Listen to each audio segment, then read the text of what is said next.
श्री राधा कृष्ण चरण कमलेभ्यो नमः।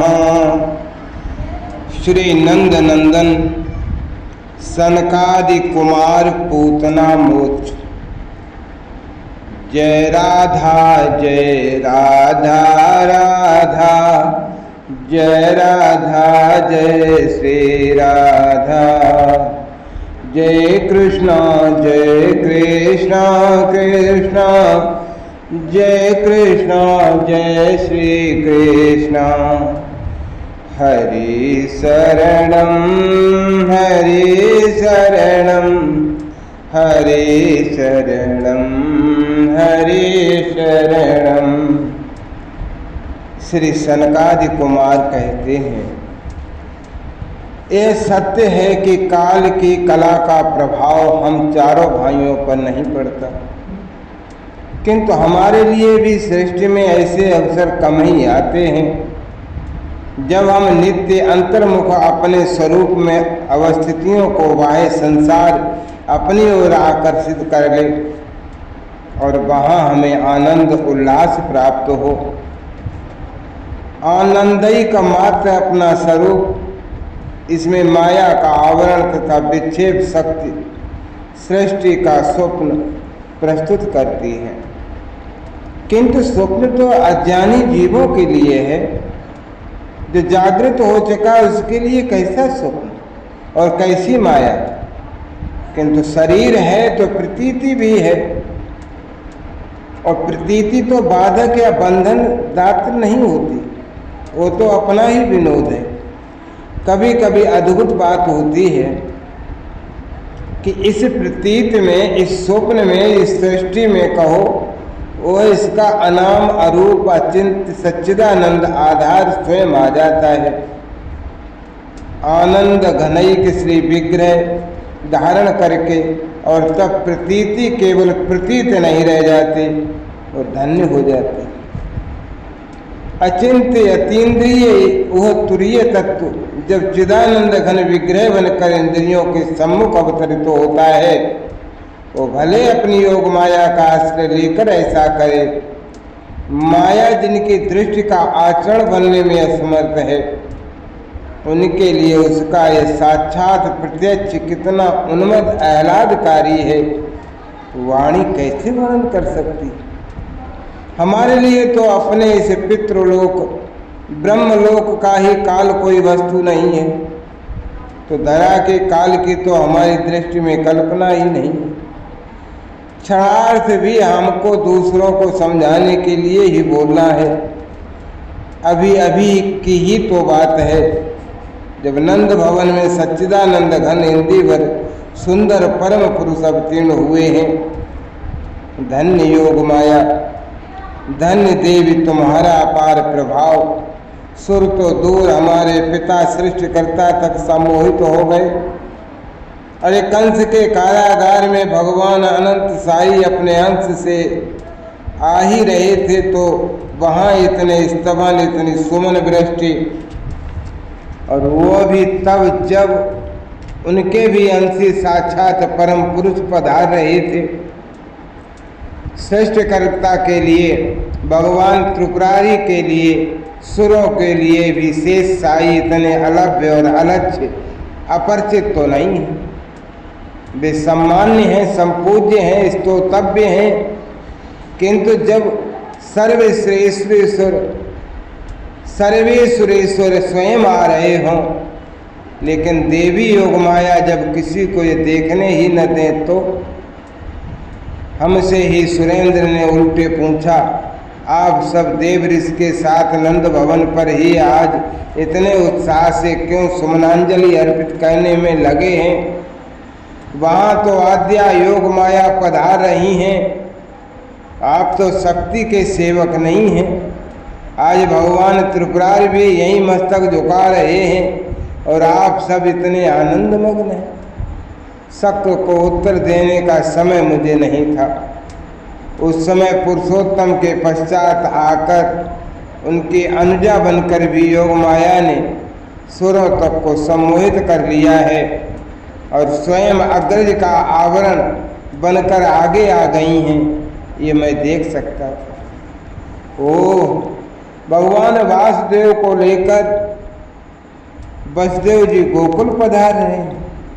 इंद्र को भी अधिक अवसर नहीं था मुझे सेवा करनी चाहिए।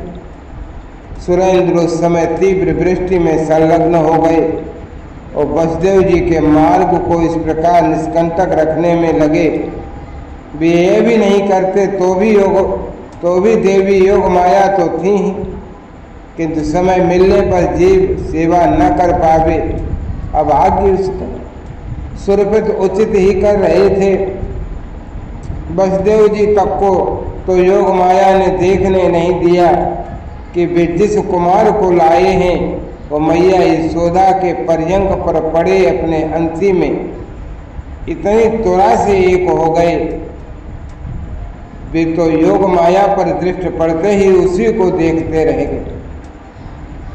देवताओं को तब नंद भवन स्तुति पुष्पांजलि प्राप्त करने योग्य प्रतीत हुआ। जब योग माया को लेकर वसुदेव जी ने मथुरा का पथ पकड़ा। अब यह पूतना ब्रज की ओर चली है। हमारी दृष्टि तो इसका भूत भविष्य दोनों वर्तमान में ही देखती है। अतः हमारी प्रणव में ही है। श्री हरि का सुहृदो उद्भव है कल्प तरु। उन अनंत साई का ही स्वभाव एवं प्रभाव छाया क्षीरोदध समुद्भव सुरतुर में आई है। दैत्यराज बलि ने स्वर्ग पर आधिपत्य भले कर लिया था, किंतु उनकी पुत्री रत्नमाला पर यह रहस्य कहाँ प्रकट था। बलि के अंतिम अश्वमेध यज्ञ में भगवान वामन पधारे तो उनके आकार तथा उस आकार के अनुरूप सुकोमल नन्हे मुख कर चरण देखकर दैत्यराज तनया का वात्सल्य उमड़ पड़ा। वो बोल नहीं सकती थी। सब ऋतिक आचार्य शुक्र तक अमित तेजस्वी वामन को देखते ही अपनी आवानीय अग्नियों को हाथ में लेकर उठ खड़े हुए थे। उन प्रभा प्रदीप्त आदित्य नंदन का दैत्यराज स्वागत करने लगे थे। इतने सम्मानित बालक के संबंध में रत्नमाला कुछ भी कहती कैसे, किंतु उसका हृदय मचल रहा था। ये सौंदर्य सिंधु बालक कहीं ये मेरी गोद में आ जाता, मैं इसे अंक में लेकर स्तनपान करा पाती। जननी भले ही नहीं बनी, किंतु मैं इसकी धात्री भी बन पाती तो धन्य हो जाती। धन्य तो हो गई उसी क्षण रत्नमाला। अरे उसके नेत्र बंद हो गए और वह ध्यान करने लगे। उसके अंक में वामन बहुत छोटे बने शिशु हैं और उसने उनके मुख में अपना स्तनाग्र दे दिया है। कल्प वृक्ष के नीचे जो कामना की जाए वो उसे पूरी कर देता है। कल्प वृक्ष में जिसका स्वभाव एवं किंचित प्रभाव आया, वे श्री हरि स्वयं वहाँ वली के यज्ञ मंडप में उपस्थित थे। रत्नमाला की कामना को पूर्ण होने में काल की ही प्रतीक्षा रह गई। कहीं वो शुद्ध कामना रह पाती। भगवान वामन ने भूमिदान का संकल्प बलि से पाया और विराट बने। 2 पदों में त्रिलोकी माप ली उन्होंने और बलि के मस्तक पर रख दिया तीसरा पद। उन सर्व समर्थ के संकेत से गरुण ने बलि को वरुण पास में बांधा। बड़ा कोलाहल, बड़ा हाहाकार गूंजा। सहसा रत्नमाला का ध्यान भंग हुआ। वह पिता को बंधन में देखकर झल्ला उठी। इसे मैं दूध पिलाऊंगी, अरे इसे तो मैं विष दे दूंगी, मुझे ये मिल तो जाए। सुरतर स्वभाव श्री हरि ने इस कामना को भी उसी समय एवमस्तु कह दिया। असुर संकल्प, बालक को विष देने का संकल्प, फलतः दैतेंद्र बल की कन्या धरा पर राक्षसी होकर उत्पन्न हुई और आज वो अपने स्तनों में हलाहल विष लगा कर आ रही है। अपनी कामना, दोनों कामनाएं पूर्ण करने यह परम पुरुष के धात्री तो हो ही गई। इन करुणा सिंधु के सम्मुख आकर इनका स्पर्श करके किसी का कलुष बचा रहता जो उसका बचा। रत्नमाला राक्षसी पूतना बनकर उत्पन्न हुई। इस दैत्येंद्र तनया का दुर्दम पराक्रम किंतु सर्वस्वरूप श्री हरि को शिशु मानकर भी जो उनकी हत्या का संकल्प करे वो उसके अनुरूप स्वभाव ही तो लेकर उत्पन्न होती। पूतना शिशु घातनी है, रुधिर रसना शिशुओं का रक्तपान इसका व्यसन है। सब शिशु उन श्री वत्स वच्छा के ही तो स्वरूप होते हैं। ये शिशु घातनी क्रूर ग्रह है। कंस ने दिग्विजय के समय बुद्धिमानी की। पूतना से मल्ल युद्ध करके उसे क्या यश मिलना था, उसने इसे बहन बना लिया और इसके दोनों भाइयों बकासुर और अघासुर को अनुचर बनाने के साथ अब यह कंस का कल्याण करती घूमती है। कंस को देवी योग माया कह गई है, तेरा शत्रु कहीं उत्पन्न हो गया। कंस के क्रूर मंत्रियों ने उसे आश्वासन दिया कि 10 दिन के और उससे छोटे सब शिशु हम मार देंगे। पूतना ने इस कार्य का भार अपने ऊपर लिया है, ये इसकी प्रिय क्रीड़ा भी है। पूतना स्वभाव से शिशुघातनी है। इसे कंस ने आग्रह पूर्वक नियुक्त कर दिया इस कार्य पर, और ये पिछले मानवों के 5 दिनों से अहरनिश कंस के काल का उस कहीं उत्पन्न शिशु को मारने के प्रयत्न में ग्रामों में, नगरों में, पशु पालकों की झोपड़ियों में शिशु हत्या करती घूमती रही है। सहस्रों शिशु इसने मार डाले। ये निसर्ग क्रूरा माताओं का क्रंदन इसे अट्टहास करने की प्रेरणा देता है। किसी के भी पुत्रोत्सव का मंगल संगीत इसे असह्य है। इसके नेत्र जल उठते हैं। कहीं भी षष्ठी पूजन का संवाद पाकर इस मायाविनी को कोई भी कैसे रोकेगा। ये दिन में बकी बगुली बनी घूमती रहती और रात्रि के अंधकार में उलूकी हो जाती। मुझे आजकल अवकाश नहीं है। मेरा भाई का काल कहीं उत्पन्न हो गया है, वो बढ़ रहा है। पूतना इन दिनों बहुत क्रूरा हो रही है। कब दिन में कभी कहीं कोई उज्जवल बकी किसी के प्रांगण में उतरेगी अकस्मात, अथवा रात में उलूकी आ कूदेगी, कोई नहीं है। पूतना किस शिशु को कैसे मार देगी क्या कहा जा सकता। वो पहुंचती है मायाविनी राक्षसी। शिशु सहसा रक्तहीन होकर निष्प्राण हो जाता है, रक्त पी जाती है यह पिशाचिनी।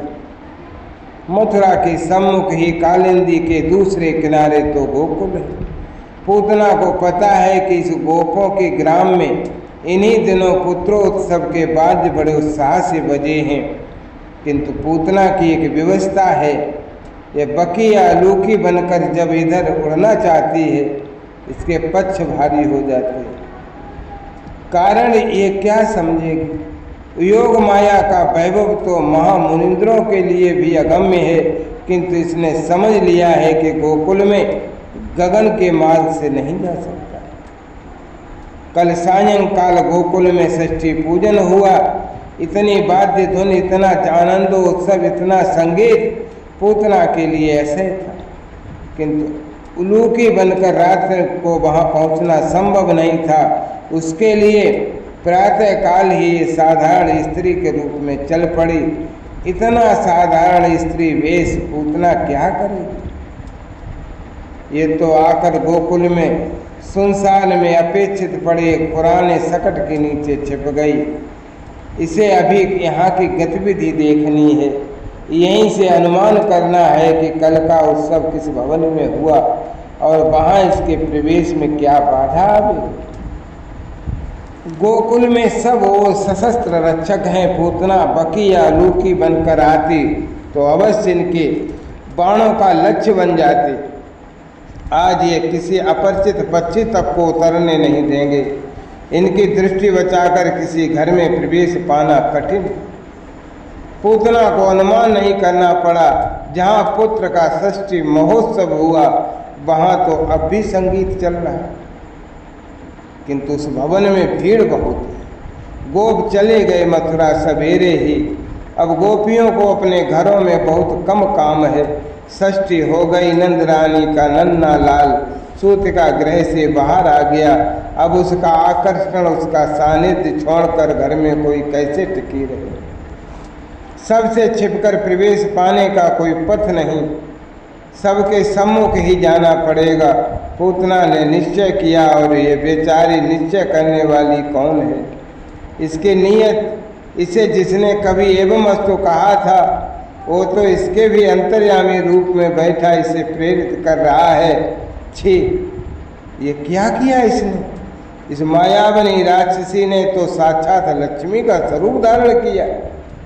ये पत्नी का रूप बनाकर स्तनपान करावेगी धात्री के समान, और मारना चाहिए। पापात्मा मायावी को मर्यादा का कहाँ किंचित भी ध्यान रहता है। इसका यह कांचन गौरवर्ण विशाल लोचन अत्यंत क्षीण कट मल्लिका माल्य गुम्फित मेचक कुंतल राशि, और इसके ये माया निर्मित रत्नाभरण देवी अब्ध, जा देखें इसे तो वे भी चकित हो उठेंगी ये रूप देखकर। किंतु इसे उनका शील कैसे प्राप्त होता? इसने केवल सुना है कि कमला चपला है। अब इसके खंजन द्रगों का ये कटाक्षपात, ये भ्रू निक्षेप, ये साहस्य सबकी ओर देखना, ये तो वैश्या के समान भाव भंगी बनाने लगी। केवल हाथ में कमल लेकर उसे लीला पूर्वक नचाने मात्र से तो कोई रूपवती नारी पद्मजा नहीं हो सकती। गोप और गोपियां स्वभाव से सरल हैं। इनके यहाँ स्वांगनाओं का आना जाना तो सामान्य बात हो गई। रक्षक तो इस राक्षसी का रूप देखकर इसे श्रद्धापूर्वक सिर झुका ही रहे थे।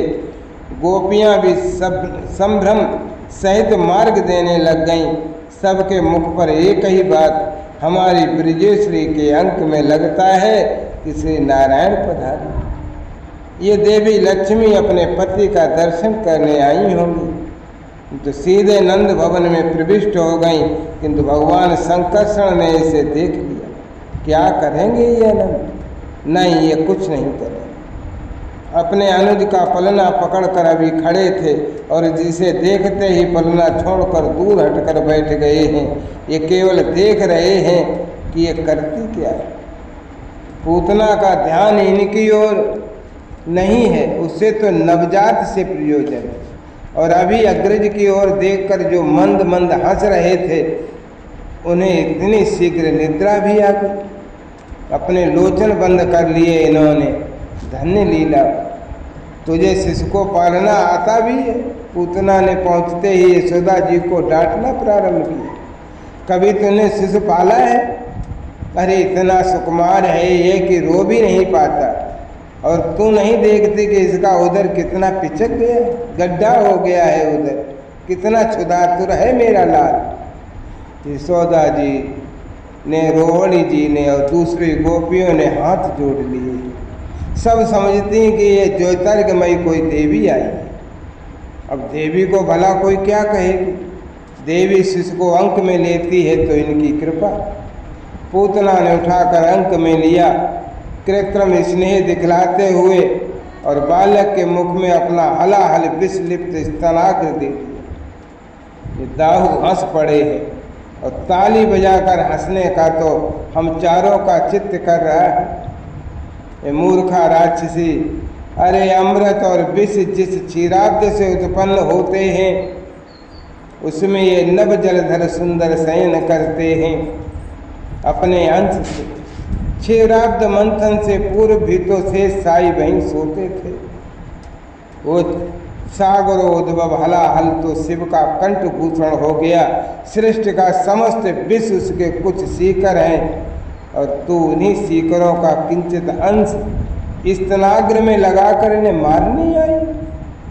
इनके स्मरण से महामाया का मोह विष उतर जाता है, काल सर्प सीधा हो जाता है इनका नाम लेने से।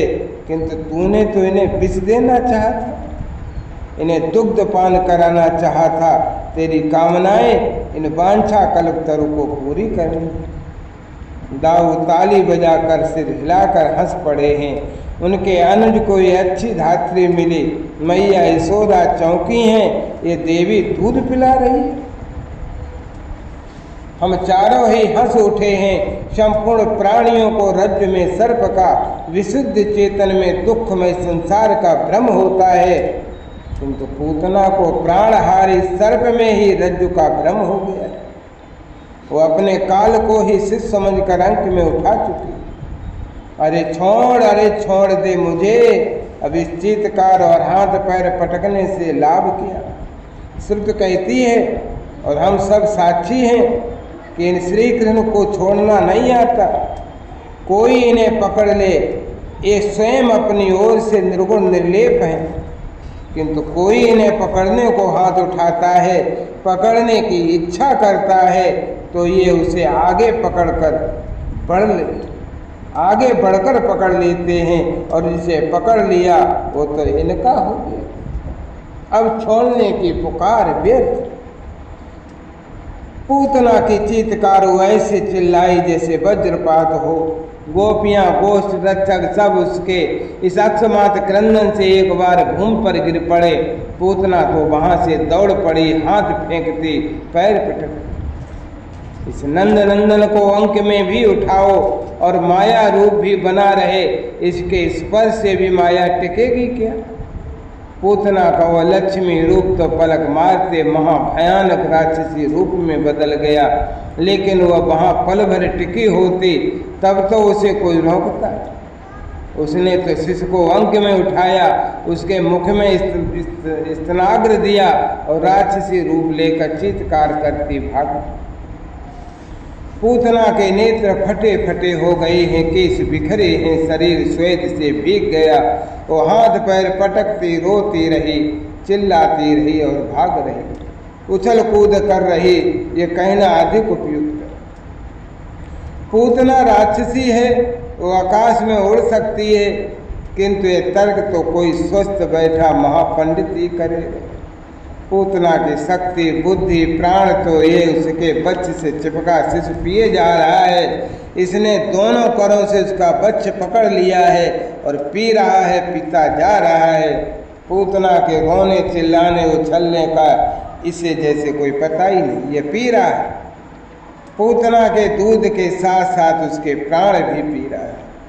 पूतना का अंग अंग फटा जा रहा है, उसके मर्म स्थल विदीर्ण हो रहे हैं। वो छटपटा रही है, चिल्ला रही है, किंतु अपने हाथ उठाकर बच्चे से चिपके इस शिशु को नोच कर फेंक देने में भी असमर्थ हो गई। उसके कर ऊपर उठते ही नहीं हैं और उसकी ये अनवरत चीत्कार पक्षी चिल्लाते उड़ने लगे हैं, पशु दिशाओं में दूर भागते जा रहे हैं।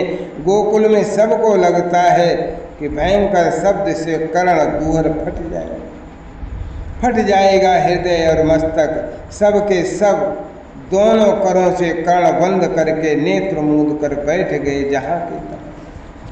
पूतना छटपटाती भागी है, भागती गई है और गोकुल से दूर, पर्याप्त दूर अपने महाराज कंस के भुवन में गिर पड़े। वो कंस का फलोद्यान इस राक्षसी की विशाल काया के नीचे वो पूरे 6 कोस का उद्यान पिस गया। उसके वृक्षों, शाखाओं, तनों का अब कहीं पता नहीं। उनको खंड विखंड करके तो उन पर हाथ पैर फैलाकर ये पूतना का महाशरीर प्राणहीन हो पड़ा। पूतना का ये मृत देह भी दर्शन करने योग्य है। इसकी केश राशि किंचित अरुण दीर्घकाय सर्पों के समूह के समान फैल गई।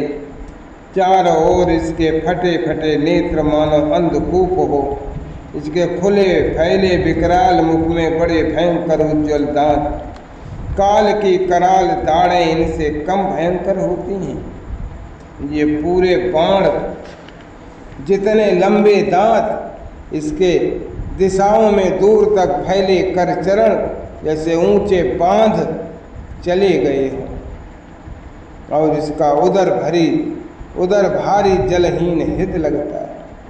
इस भयंकर कज्जल कृष्ण पर्वताकार राक्षसी के वक्ष पर 2 पर्वत शिखर के समान स्तन हैं और यह इसका मृतदेह इसलिए दर्शनीय है कि इन दोनों स्तनों के मध्य एक नन्हा सुकुमार नील ज्योतिर्घन शिशु पड़ा है। वो अब अपने कंज करों से इसके स्तनों को थपथपाता है और उनमें से ही एक पर मस्तक रखकर अब सो जाने का उपक्रम करने लगा। ये त्रिलोक के मंगल शिशु, इसके दर्शन के लिए इस राक्षसी का देह दर्शनीय हो। हाय लाल को ले गई। मैया यशोदा के मुख से चित्कार निकला और वे गिर पड़ी मूर्छित होकर। राक्षसी ले गई लाला को। माँ रोड़ी ने पुकारा और दूर तक वे भी दौड़ नहीं सकी। वे भी 2 पद दौड़कर मूर्छिता हो गई। राक्षसी ले गई हमारा लाल। गोपियाँ चिल्लाती दौड़ी और फिर दौड़ती चली गई। राक्षसी नंदलाल को ले गई। गोकुल के रक्षकों ने भी सुना, वे भी दौड़े, किंतु गोपियाँ तो पुकारती दौड़ती ही जा रही हैं। रक्षक इधर उधर देखते जाते। राक्षसी लाल ले गई। गोपियों का न शरीर का स्मरण है न अपनी शक्ति का। उनके केस बिखर गए हैं, वस्त्र गिर गए हैं उत्तरीय के, किंतु उनकी तो पूरी शक्ति पदों में आ गई। वे पुकारती दौड़ रही हैं और दौड़ती जा रही हैं। आज इनकी गति की तुलना नहीं है। वो गिरी राक्षसी, भारी धमाका हुआ और गोपियों की गति उत्साह में बढ़ गई। इन्होंने तो सोचा भी नहीं था कि इतनी महाकाय राक्षसी मिल भी गई तो ये उससे कैसे अपने नंदलाल को छीन पावेंगी, किंतु राक्षसी गिर गई। वो रहा लाला। किसी ने राक्षसी के शरीर को नहीं देखा। वे उसे रौंदती चढ़ती चली गईं और अपने सुकुमार युवराज को लेकर वैसे ही पीछे भागीं। उन्हें भय था कि राक्षसी उठकर उनसे कहीं फिर इस शिशु को छीन न ले। कुछ बहुत अधिक शीघ्रता से दौड़ी। लाल मिल गया हमारा नन्ना युवराज सकुशल है। लाल मिल गया। पुररक्षकों ने दूर से देख लिया और वे रुक गए। उन्होंने गोपियों को पुर में आ जाने दिया। फिर शस्त्र संभाले और प्रत्येक गली पर सन्नद्ध धनुष चढ़ाए खड़े हो गए। अब आवे राक्षसी या उसके सहायक। हम एक बार उसके रूप से धोखा खा चुके हैं। अब ब्रजराज के आने के पूर्व कोई देवी देवता या नहीं आने देंगे। हमारी इच्छा तो हुई थी कि हम इस समय इन नंदनंदन के 4 चरण स्पर्श करावें, किंतु पुररक्षकों का निश्चय पवित्र था। हमने गगन में ही रहकर इस छटा को देखते रहना उचित माना। मैया मैया मेरा सखा सकुशल है। मधुमंगल ने मैया यशोदा को हिलाना पुकारना प्रारंभ किया। माँ मेरा सखा आ रहा है। रोहिणी को इसने सचेत कर दिया। भाभी ये लाल आ गया तुम्हारा। सुनंदा ने यशोदा जी को दोनों हाथों के बल लगाकर उठा दिया। कहाँ है, कहाँ गई राक्षसी? यशोदा ने अर्धमूर्छितावस्था में ही पुकारा। राक्षसी मरी पड़ी है। सुनंदा ने झकझोरा, नेत्र खोलो, यह रहा अपना नीलमणि। सचमुच यशोदा जी उठी भी तो फटे फटे नेत्रों से देखने लगी। उन्हें विश्वास ही नहीं हो रहा था कि ये सुकुमार सकुशल लौट आए। तनिक रुको, जिठानी तुंगी ने कहा, ये राक्षसी की गोद से आया है, इसकी रक्षा कर लेने। गोपियों के वात्सल्य की महिमा भी तो अपार है। जो अनंत अनंत ब्रह्मांडों का अधीश्वर, सबका शाश्वत संरक्षक है, उसकी ये रक्षा कर रहे हैं। ये गोपाल बनकर आए तो गौएं रक्षा करें इसकी। गोपुच्छ गुमाइश उसके सर्वांग पर, फिर गोमूत्र से स्नान करा दिया। गायों के खुरों से खुंदित धूल उठाकर पूरे शरीर में मल। गोमूत्र स्नात सर्वांग गोधूल की कींच लगी। इन नंद नंदन की ये छटा। अब तो ये भगवती पूर्णमासी भी आ गई हैं। इन्होंने अब विधि विधान संभाल लिया।